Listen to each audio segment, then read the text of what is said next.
Let's get into what we're talking about today. If you have a Bible wherever you are, open it to Psalm 91.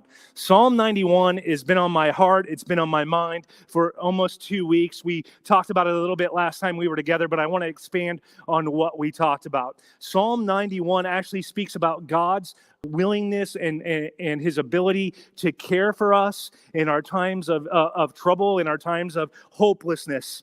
And the best way to remember this, where you go to in your time of hopelessness or where you go to in your time of trouble, is this. Think about who you call if you have an emergency in the natural. Let's say something happens where a kid falls and they cut their head open, or you have an emergency situation. We call 911. And that's really what Psalm 91 is in the spiritual. Call 911. Begin to just call out. And I want to just say, no matter what the difficulties that you're facing today, God is a place of refuge where we can run and we can be sheltered from harm. We can run into him. He is our refuge. He is our fortress.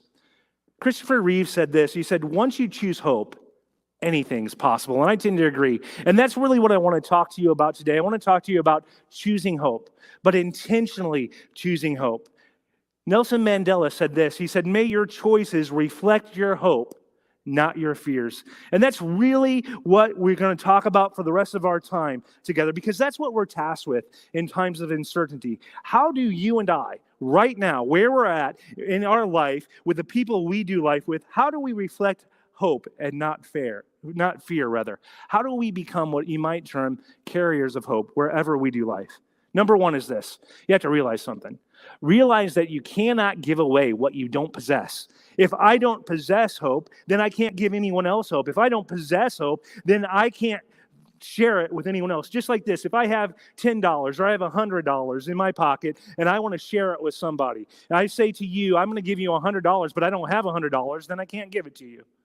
But if I say to you, I've got $100 in my hip pocket, I pull it out and I share it with you, that's much different. And that's the way hope works. That's the way everything works. That's the way Jesus works.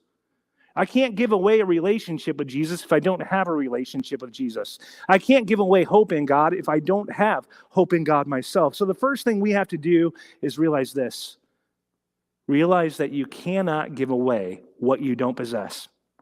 Right? So if we don't have hope, how do we obtain hope? How do we become carriers of hope? How do we make hope plausible and tangible to those we do life with? Where do we find hope? We find hope in a person. I propose to you this morning that hope has a name. His name is Jesus. And those of us who are in relationship with him, we know him. We have hope. When we dwell in him, hope arises. And that's really what I want to talk to you about. I want to talk to you about Psalm 91:1. Whoever dwells in the shelter of the Most High will rest in the shadow of the Almighty.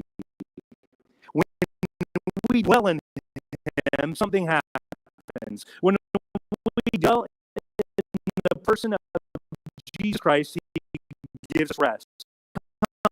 Comes as a result of trusting him. And when we hope,